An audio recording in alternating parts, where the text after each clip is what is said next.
Alright guys, oke, assalamualaikum dan salam sejahtera kepada semua pelajar. Juga harap kamu semua dalam keadaan sehat walafiat, oke ya, dan bersedia untuk belajar, oke ya. Kalau kamu buka video cikgu ni maksudnya kamu mau belajar lah, oke, belajar sejarah, oke ya. Memang rela kan buka YouTube belajar sejarah. Ya, inilah norma baru kita, right? Jadi sekarang di 6.5 terjadi hubungan antara kaum. Jadi tajuk ini, oke, sebenarnya salah satu peristiwa yang sejarah hitam lah dalam negara kita. Peristiwa yang kalau boleh kita mau lupakan sampai bila-bila. Tapi kita perlu belajar juga sejarahnya untuk kita ambil pengajaran. Ini peristiwa rusuhan antara kaum. Pada berlaku pada 13 Mei 1969, 13 Mei. Sebelum ini dinamakan sebagai peristiwa 13 Mei 1969. Dalam buku teks dia tidak mention. Dia cakap rusuhan antara kaum, dia tidak mention kaum apa. Cukup begitu kamu, dia rusuhan antara kaum Melayu dan kaum Cina sebenarnya. Melayu dan Cina tidak bengam pada masa itu. Di mana berlaku? Ini berlaku di area Kuala Lumpur, Selangor dan sekitar area situ je lah. Bukannya di seluruh negara. Dia tidak sempat merebak ke seluruh negara. Jadi rusuhan kaum ini, apa punca dia berlaku? Ini secara umum saja. Nanti dalam buku teks ini tidak dicerita secara detail. Nanti kamu belajar masuk universiti, kalau kamu belajar tajuk ini kamu akan belajar lebih detail lagi apa faktor-faktornya, apa yang orang buat sampai berlaku pergaduhan. Ini bukan bergaduh biasa-biasa, bergaduh maki-maki, lempar-lempar batu, bukan begitu. Ini berbunuh betul-betul. Betul-betul apa bilang orang, saling berbunuh. Bukannya merusuh begitu ya. Jadi di sini secara umum ya, sebabnya pertama ketidakseimbangan ekonomi dan sosial di negara kita tidak seimbang memang. And then keputusan pilihan raya umum ketiga 1969 merupakan salah satu sebabnya. Ini sebab politik sebab orang-orang politik yang berkempen pada masa itu dia banyak guna sensitivity kaum, untuk menarik sokongan. Yang orang Melayu guna sentimennya, Cina guna sentimen perkauman untuk apa? Menarik sokongan. Jadi dia bukan sudah pertandingan antara parti politik, jadi dia macam pertandingan antara kaum.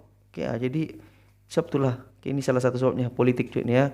Yang betul lah di Malaysia ni hubungan antara kaum kita bagus sebenarnya. Yang memecah belahkan, yang merosakkan persatuan di negara kita ni siapa? Ahli politik sebenarnya. Dari dulu lagi, bukan sekarang, dari dulu lagi pun sudah berlaku. Cuma sekarang tiadalah beza apa sampai merusuh begitu kan, tiada sampai berbunuh, tiada. And then terusnya parti yang bertanding telah berkempen menggunakan sentimen perkauman, lepas itu keagamaan juga, untuk tarik sokongan pengundi, dan perarakan kemenangan pilihan raya tidak terkawal dan menimbulkan kekacauan dan perbuatan provokatif. Sudah menang pilihan raya, orang bersorak sana sini, lepas itu berjumpa kan antara parti ini apalagi. Sudah berlainan parti, berlainan agama, berlainan kaum. Berjumpa di jalan ramai-ramai, kutuk mengutuk lah, las-las apa? Pergaduhan yang kecil jadi menjadi merebak jadi pergaduhan yang besar, yang bertumbuk jadi apa? Berbunuh, berparang. Sampailah kerajaan terpaksa umumkan darurat. Jadi kita cerita di sini apa kerajaan buat untuk mengatasi masalah ni. Jadi ketegangan hubungan antara kaum ni, kerajaan telah mengambil langkah segera untuk menghentikannya ni, supaya dia tidak merebak sampai ke bandar-bandar lain. Yang pertama iaitu pengisytiharan darurat. Pengisytiharan darurat dibuat oleh Jabatan Agung pada 16 Mei 1969 ke seluruh negara. Antara yang diputuskan termasuklah apa? Perlembagaan digantung manakala parlimen ditangguh. Sekacam kita sebelum ni apa, darurat kesihatan kan, kita masalah pandemik. Ini darurat ni. Ini masalah rusuhan antara kaum, masalah keselamatan. Mewujudkan pusat perlindungan di beberapa tempat semasa darurat.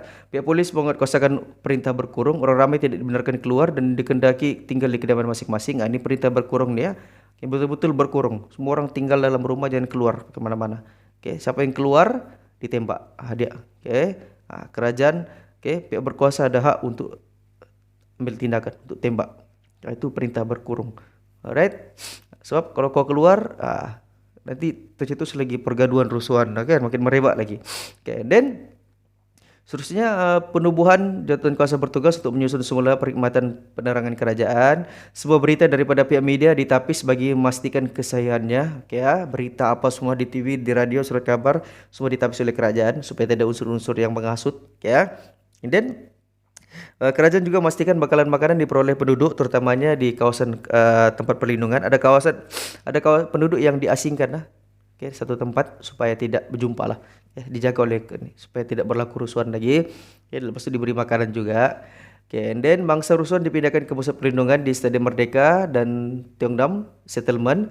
Okay, dan semangat saling membantu ketika ketegangan dalam kalangan rakyat juga dilihat di pusat perlindungan ini. Sebab bukan semua orang yang resis macam itu bukan semuanya orang mau bergaduh. Ada yang bagus. Jadi di pusat perlindungan itulah mereka cuba perbaiki semula hubungan antara orang Melayu dan orang Cina pada masa itu. And then pihak berkuasa membakar kawasan Kampung Baru dan menjadikannya kawasan perintah berkurung yang besar.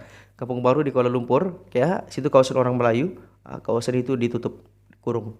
Di situ dia punya tempatnya bermula tuh, rusuhan kaum tuh.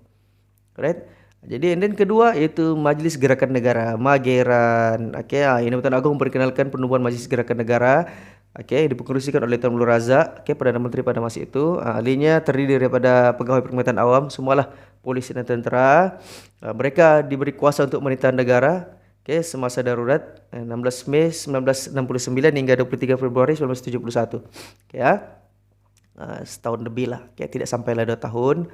Jadi tugas mereka menjaga keamanan, mengembalikan perpaduan. Jadi apa lagi? Menentukan pentadbiran yang licin dalam negara, mengembalikan keharmonian, menggantung sementara penerbitan akbar sehingga keadaan kembali tenang. Menguatkuasakan Akta Hasutan 1948. Akta Hasutan ni undang-undang namanya undang-undang Akta Hasutan 1948. Sebab melalui undang-undang ini, undang-undang baru ini, orang siapa-siapalah dalam negara kita ni tidak dibenarkan menghasut, mengeluarkan kata-kata menghasut, perbuatan ke media ke, menerbitkan apa-apalah, yang tujuannya menghasut membenci kerajaan ke, menghasut membenci satu agama ke, kaum lain ke. Jadi dia ada dendanya macam RM5.000, dan penjara 3 tahun atau kedua-duanya sekali. Ini Akta Hasutan sekarang masih ada. Jadi kita tidak boleh post apa-apa, menerbitkan apa-apa, cakap apa-apa yang ada unsur hasutan. Apatah lagi kalau kau orang-orang yang bilang orang public figure, orang-orang terkenal yang banyak pengikut, itu paling bahaya. Jadi dijaga. Sebab inilah kan zaman inilah kan orang menghasut, las-las berlaku ketegangan antara kaum. And then Jabatan Penerangan menapis berita palsu dan menerangkan apa usaha kerajaan untuk mengembalikan keharmonian negara. Ini gambarnya. Ali Mageran. Semua mereka ini tiada sudah lama sudah ni kan. Mereka lah ni Ali Mageran ni pun pelbagai kaum juga. Mereka lah yang bertanggung jawab untuk memastikan keamanan negara pada masa itu. Bayangkan huru-hara satu negara, Melayu dan Cina berperang sama sendiri. Alright? Bahayanya.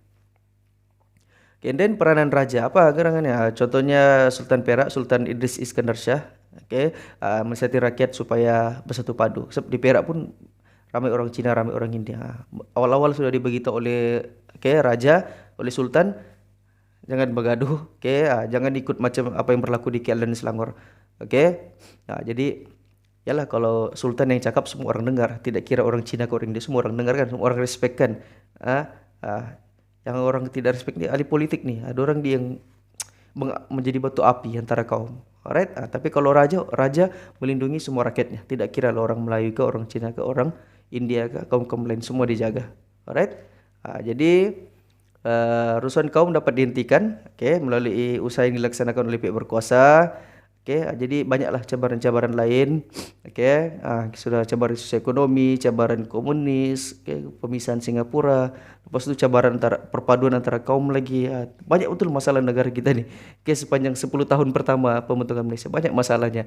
Tapi syukur alhamdulillah pemimpin kita pintar. Mereka bijaksana, mereka berjaya mengatasi semua masalah-masalah itu. Walaupun perlahan, tetapi mereka dapat selesaikan masalah itu satu persatu. Dan hasilnya sekarang kita lihatlah negara kita aman, perpaduan negara maju apa semuanya kan.